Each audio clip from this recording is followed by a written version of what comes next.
DraftKings, and they made a deal with Anthony Joshua. Yeah. It's like, let's bankrupt give you these $100 million. motherfuckers. Yeah. Let's bankrupt these motherfuckers. We're going to bet it all on me. I mean, that's like a Guy Ritchie movie. It is. You know? You're an absolute idiot. There was no reason for, first of all, you go to jail. Why would Netflix, the biggest streaming platform in the world, partake in anything like that? Just use your brain. And MVP, too much to lose. You go to jail. Federal effing prison. Jake Paul's a fraud in terms of boxing. But worse than that, after all his hype about what he was going to do to Joshua, what did we see? We saw a cowardly display from a guy who shouldn't be anywhere near a boxing ring. Joe Rogan exploded. An alleged $100 million deal aimed at fixing a boxing match between Jake Paul and Anthony Joshua sent shockwaves through the sport. Rogan condemned it as an absolute disgrace, a betrayal of boxing's integrity. He laid into Paul's tactics, exposing how such a move would undermine the competitive spirit. This wasn't merely about money, it was about destroying credibility. Rogan warned of federal prison for anyone involved in predetermining a fight's outcome. This bombshell threatened to turn professional boxing into scripted entertainment, a mockery of true competition, risking Jake Paul's entire empire and MVP brand. Who was gonna be the guy? Destroy some sports books also, apparently. What are those odds? they lose $100 million or something, I think. Yeah. That's where. Yeah, there's a lot of Might take a people dive betting there. on the Jake Paul underdog right now. There's people betting on him? Yeah, because he's got that's plus 650. You're making 6 times the money you put in. Yeah, but what are the odds? Really? I mean, not good. What are the odds, really? I know that's the odd. A critical turn in the story emerged. Joe Rogan expressed genuine relief, confirming Anthony Joshua, a pillar of the sport, remained focused, refusing Jake Paul's alleged schemes or financial temptations. Joshua's steadfast refusal to compromise his values protected boxing from becoming a mere entertainment product, its outcomes dictated by the highest bidder. This pivotal moment saved a legitimate athletic contest from devolving into a wrestling-style spectacle, a predetermined show instead of an authentic fight. Joshua's integrity ultimately preserved the sport's very soul. That's why I think the only reason the odds are not 40-1 is People suspect shenanigans. shenanigans. Yeah. They suspect shenanigans. But first If round, they come out and fucking circle each other like pro wrestling and grab the ropes, we're going to be like, no. Yeah. Yes. You motherfuckers. When Nate fought him, that was great. Well, listen, that's another fight. Look, Nate, no disrespect to Nate, but Nate fought his career at 155 pounds for the most part, a couple fights at 170. Ariel Helwani offered crucial insight into Joshua's unwavering resolve. He highlighted that Joshua, already a wealthy man from a successful career, had no desperate need for another payday. His primary focus was preserving his hard-earned legacy, not chasing short-term financial gain. This financial independence allowed Joshua to prioritize honor over money, contrasting sharply with the desperation that might tempt others. His measured approach safeguarded both his personal reputation and boxing's credibility. You're an absolute idiot. There was no reason for, first of all, you go to jail. Why would Netflix, the biggest streaming platform in the world, partake in anything like that? Just use your brain.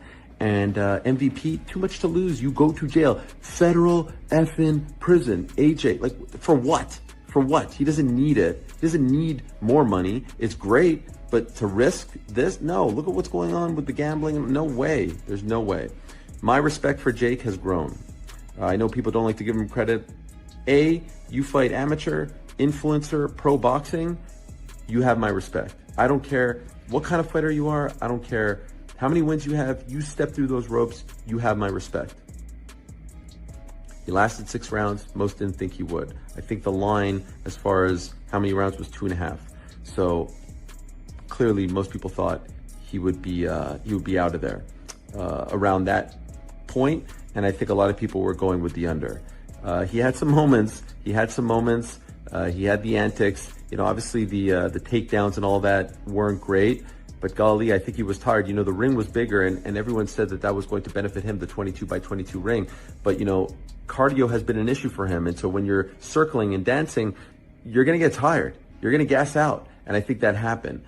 Arms were down, and he was getting pinned. He was getting cornered, and he was getting, he was AJ was doing a great job, I think, of not letting the fight be contested in the middle of the ring, cornering him either in the middle, like the turnbuckle, or up against the ropes. He was cutting him off perfectly. And so I know people are going to be upset that AJ didn't get rid. The legendary Frank, a man with over 70 years in boxing, pulled no punches. He branded Jake Paul an outright fraud in the boxing world, dismissing his antics as mere clownish behavior. Frank passionately stressed that boxing is a serious combat sport, not a platform for manufactured hype or social media stunts. He delivered a stark warning: characters like Paul have no place near serious competition. For Frank, true skill requires decades of brutal training, a commitment utterly absent from Jake's superficial showmanship. Self-preservation at the very top of his agenda. It's so difficult to pin him down. He runs, he dodges, he grabs, he slithers to the floor, he grips onto your legs, all the kind of stuff that you would never see from anybody with a semblance of experience in boxing. So let's get this out of the way. Jake Paul's a fraud in terms of boxing. But worse than that, after all his hype about what he was going to do to Joshua, what did we see? We saw a cowardly display from a guy who shouldn't be anywhere near a boxing ring from now on. In fact, if there hadn't been ropes around that ring, then he would have been back in the changing room in the first couple of minutes of the contest, because he was running for his life. He was terrified.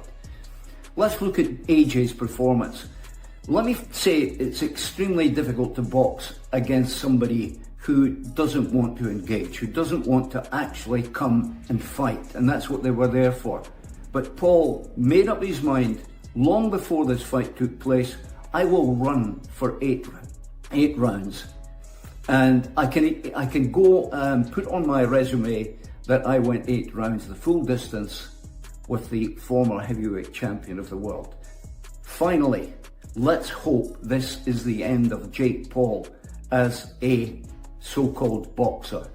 He never will be a boxer.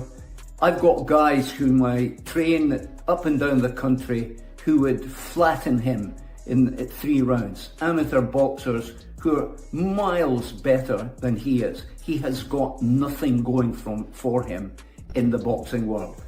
Frank's brutal assessment continued, vividly detailing Jake Paul's in-ring performance. He described a curled display from a fighter who shouldn't be anywhere near a boxing ring. Frank claimed that without the ropes, Jake would have been back in the changing room within minutes, running for his life, terrified. Jake's tactics, running, dodging, grabbing, slithering to the floor, gripping legs, were deemed utterly uncharacteristic of true boxing experience. This was pure self-preservation, not professional boxing. A stark revelation. A Looney Tune. I mean, yeah, like you said, did it go 6 rounds and last, a few longer? I'll give credit to Jake for hanging in there. Part of it was because he employed an extremely unfriendly for fans style, but it was the only way he could do it if he wanted to survive that many rounds, which is to basically get on his bicycle and ride around the ring for a bunch of rounds and then get off his bicycle and run like a criminal at night after the cops show up. So it is what it is. I mean, it'll be the fact that it still resonated shows you the interest that there was in the fight, and certainly that knockout was a viral clip. And I'll quote the great philosopher Eddie Hearn. We're going to take care of Jake Paul and on to the real boxing in 2026. Yeah, the great philosopher. It is a risky fight. I mean, I'll put it like this. It's one thing to say I want to do a calendar year where I'm fighting Fabio Wardley for his title, and then I'm going to fight Fury. There's nothing wrong with that. But anybody that would consider Fabio Wardley at this stage should be a tuna fight is just not being honest about it. It's a real fight. And I think there are some people out there that would say it poses just as much danger as risk or a gamble or however you want to describe it as it would be when he fights Tyson Fury. So Joshua has to make some decisions about that. I don't think they're going to take that risky of a fight going into the prospect of a Fury fight. I mean, it's fun for us to sit here and bullshit about it, but I just don't think that's legitimate. I don't think that's real.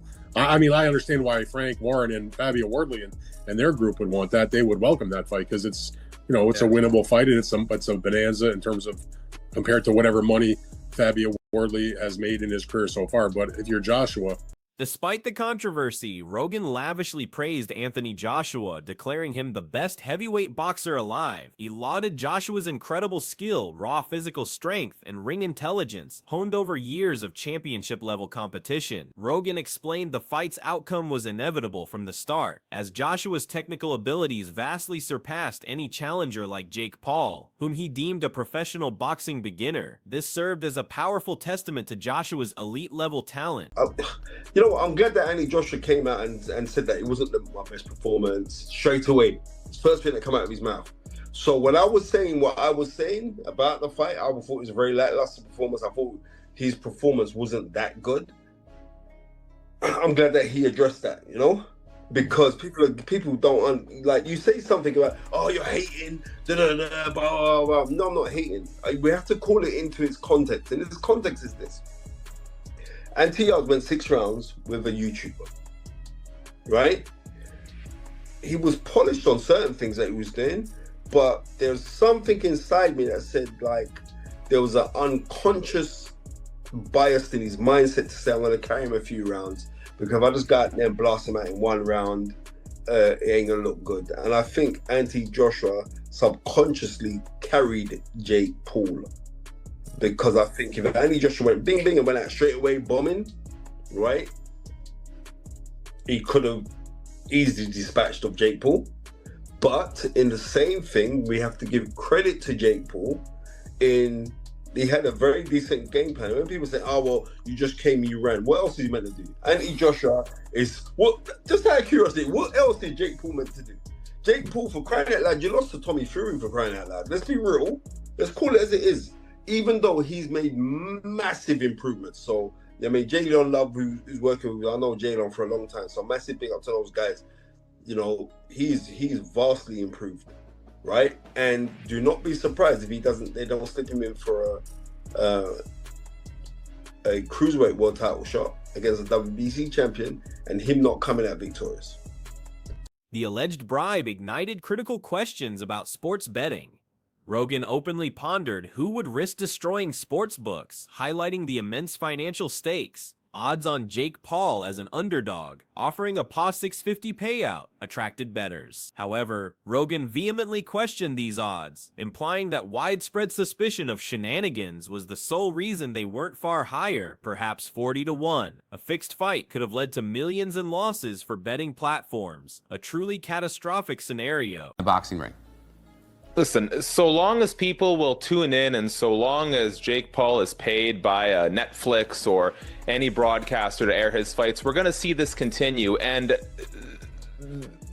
Jake Paul knows his business model, right? Now, this deviated, this AJ fight, which came together kind of last minute after the Tank Davis fight fell apart. But we know Jake Paul's MO here. It's find the most popular guy with the most physical disadvantages for me to fight. And Jake Paul has the benefit that he's turned himself into a villain, or in the pro wrestling circles, a heel. People tune in to watch. We did not tune into this fight to see competitive boxing. Most of us tuned in because we thought, here's Anthony Joshua. Here's a 2-time unified heavyweight champion, a guy who physically just overwhelms Jake Paul. And we're finally going to get what Tyron Woodley and Anderson Silva and Nate Diaz were not physically fit, whether it be through their size, experience, or age, to do, and that is knock out Jake Paul. And so, because I don't really feel like we got that satisfying comeuppance that a lot of people have been waiting for, it kind of gives Jake Paul a little bit of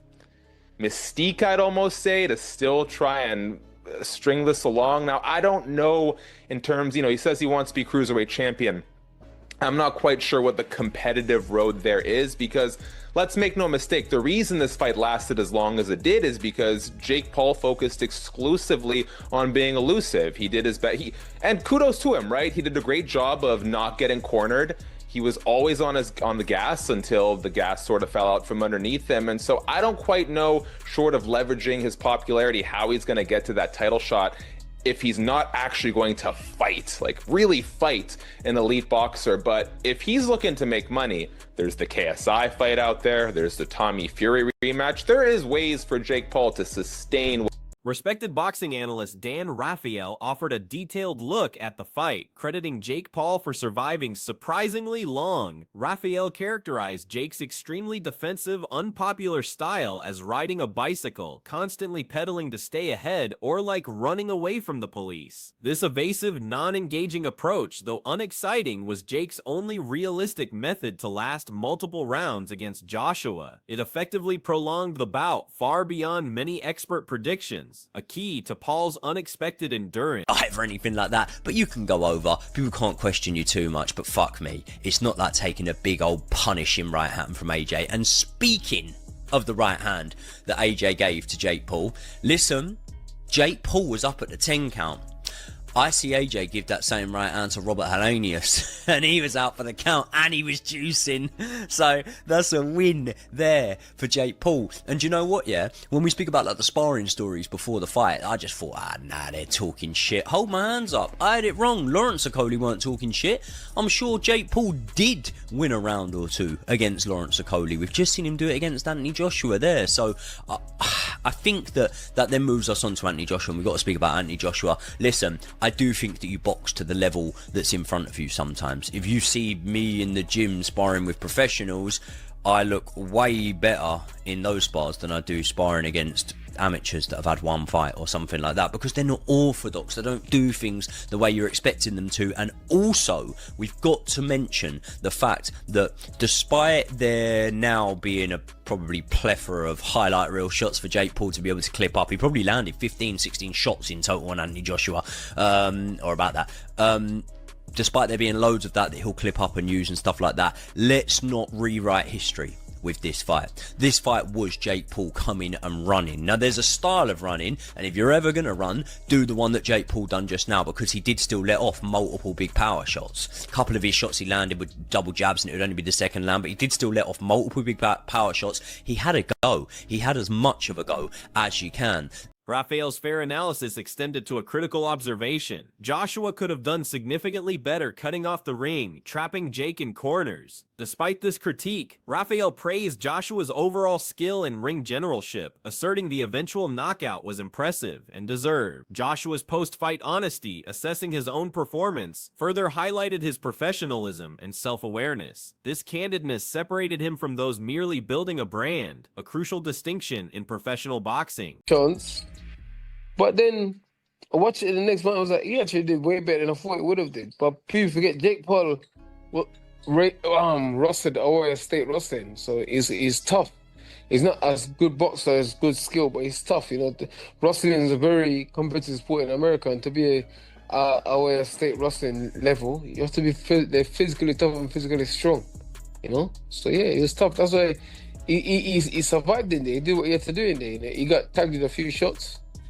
And he did extremely well. AJ did poor. In those situations where the fighter is that negative and had those kind of tactics, he went to ground a few times, etc. I don't think people quite understand it. It doesn't matter who you are. It's quite difficult. People expect AJ within 20 seconds to literally, with the first punch thrown or the first jab thrown, just to knock him out. It's not that easy, is it, when a fighter is kind of going in there to just survive? It's always easier to beat someone that's coming to win than someone that's in there to survive, but they should have known that. They should have known that Jake Paul is never going to come to win. Spencer Fearon presented a fascinating theory. Joshua might have subconsciously held back during the bout, not unleashing his full power from the opening bell. Fearon genuinely believed Joshua could have easily finished Jake Paul in the first couple of rounds if he'd gone all out. This potential restraint added intrigue to the fight's prolonged nature, suggesting Joshua might not have been fighting at his absolute peak intensity. It questioned the true depth of the performance.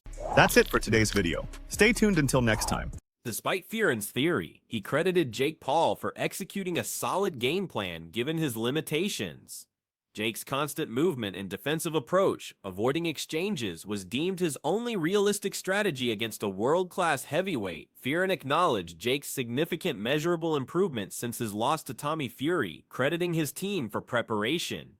Yet, he confirmed, Paul remains nowhere near the level of top professional heavyweights, highlighting the continued skill gap. Ultimately, this fight starkly exposed the massive difference between flashy social media tactics and the true mastery of boxing. Observers emphasize that experience and proper technique are absolutely crucial at the top level. You simply cannot buy your way into legitimacy, no matter your wealth or social media following. It served as a harsh reminder, genuine dedication, years of training, and deep respect for the craft are non-negotiable elements in professional boxing. Joey Knight offered a candid assessment, highlighting the stark reality of facing a legitimate heavyweight like Joshua. He stressed that absorbing a clean right hand from such a powerful fighter is far beyond anything encountered in regular sparring. Even with world-class partners, this presented a completely different level of power, something only understood through direct experience. A lesson Jake Paul undoubtedly learned firsthand in the ring that night, a true baptism by fire. Knight, surprisingly, acknowledged Jake Paul's mental toughness. A key moment was Jake managing to get back to his feet before the referee's 10 count after a knockdown. This demonstrated resilience. Despite being clearly outmatched technically, Jake somehow withstood immense pressure and maintained composure, continuing the fight even though victory was impossible. His courage to step into the ring against such a formidable opponent was surprisingly undeniable, earning some respect. Dillian Whyte openly admitted Jake Paul had virtually no chance against Anthony Joshua, acknowledging the enormous skill and power gap. Yet Whyte expressed genuine surprise at how long Jake managed to stay upright and mobile. This was unexpected, given Joshua's reputation for devastating knockouts. This surprising endurance sparked significant debate among fans and analysts, raising questions about the fight's unusual pacing. It was a testament to Jake's unexpected resilience. White's observations raised intriguing questions. Why did Joshua allow Jake to survive into later rounds without pressing harder for an earlier finish? This unusual pacing, despite one-sided action, led to widespread speculation. Was Joshua managing the fight carefully for strategic reasons, or were there considerations to prolong the contest, rather than delivering the quick knockout everyone anticipated?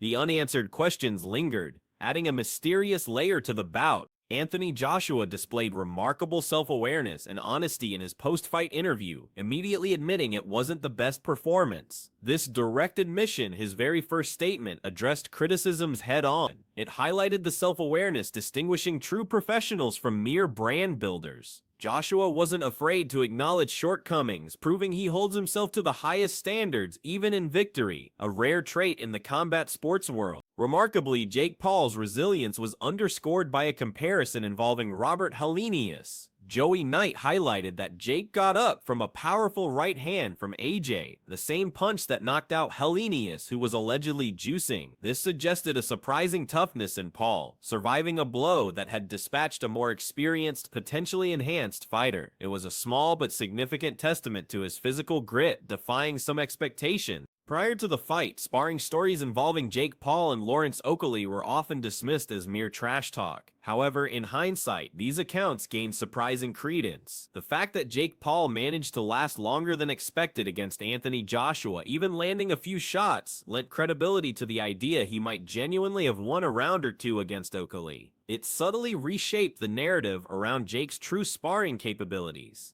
Regarding Jake Paul's running style, the consensus was it was an effective, albeit unentertaining tactic for survival. As one analyst quipped, if you're ever going to run, do the one that Jake Paul did. While mainly evasive, he did manage to land multiple power shots and double jabs. However, observers cautioned against rewriting history. This fight was unequivocally about Jake Paul coming in solely to run and survive, not to genuinely engage or win. The lingering question remains, is this the end for Jake Paul in serious boxing? Not necessarily. As long as people tune in and major broadcasters like Netflix pay, his fights will continue. Jake Paul understands his business model, find the most popular opponent with physical disadvantages. He leverages his villain persona, knowing most viewers tune in hoping for a knockout rather than for competitive boxing. This commercial viability sustains his controversial career. Jake Paul publicly declared his ambition to become a cruiserweight world champion, yet the competitive road to that title remains far from clear. His elusive, survival-focused style, effective against Joshua, won't likely translate into title contention against top-tier aggressive fighters. Short of leveraging his immense popularity for a potentially undeserved shot, his path to a genuine boxing title seems incredibly difficult, if not an impossible dream to achieve through legitimate means. This entire saga starkly illustrates boxing's ongoing struggle to balance traditional integrity with social media spectacle and commercial gain. While Jake Paul's resilience and business acumen are undeniable, Anthony Joshua's steadfast refusal to compromise his values stands as a powerful testament to the sport's deeper meaning. It reminds us that true legacy is earned through skill, honor, and genuine respect for the noble art, not through predetermined outcomes or a chase for quick cash. The future of boxing hangs in this delicate balance.